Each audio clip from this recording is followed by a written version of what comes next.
anong tip para umiyot ng mabilis lumipog ang paglalakad? Paano ba? Ganito kasi yun. Ayon sa mga experience ka talaga dati, hindi naman sa mga kaibigan. Kaya pala naka-virgin sa kanya yung bading. Oo. Pagpatuloy mo. Hindi. Ayon lang sa mga experience ko, ito mga experience ko, yun, katulad dito, sa party. May isang party yan. Sa Pilipinas? Ay may nagdadayag na isang bisita. Sabi ko, hindi ko siya kilala, hindi ko kilala yung babae. Kamukha ni Melencio. Melencio? Bale, ganito. Nagdadayag si ate. Sabi ko, ate, anong pangalan mo? Sabi sa Melencio. Sabi ko, ate, ay ako si Byron, si Butching. Saan ang GR dito? Doon daw.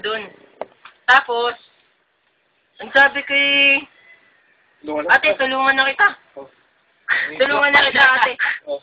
Yung sabi ni ate, sige, okay lang. Di yun, tinulungan ko, no, nagdadayag si ate. Ito si ate. Ako ito.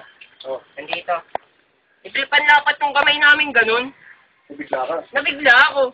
Sabi ko nagkalalasahan si ate. Sabi ni ate, tumingin sa akin, nagkatinginan kami.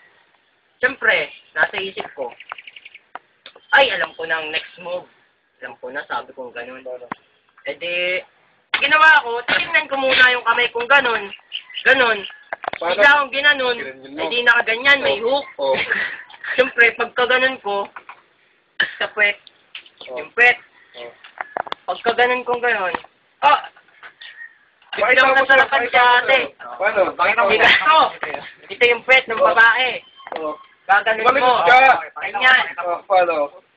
Hindi mo dumi yan, paano? Paano? Sumuot ka dyan. Umawa ka dyan. Bale, ganito. Putang inan, dumi ng damit ko. Ha? Mamaya! Ganito. Ito Yan! Ito pala, ito. Si ate. Ito na lang yung puwet niya ate.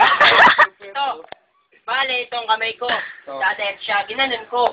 Hindi nagpasok na ganon, ginanon ko. Biglang yun. Kipa. Parang pupa. Okay na. Parang titi.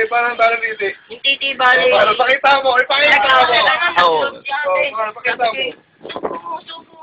mo. Ginanon ko. Pakita mo yung kulitas mo. Wala. Mabait ako. Sige. Bye-bye. Yun lang ba na-tip mo? Okay na.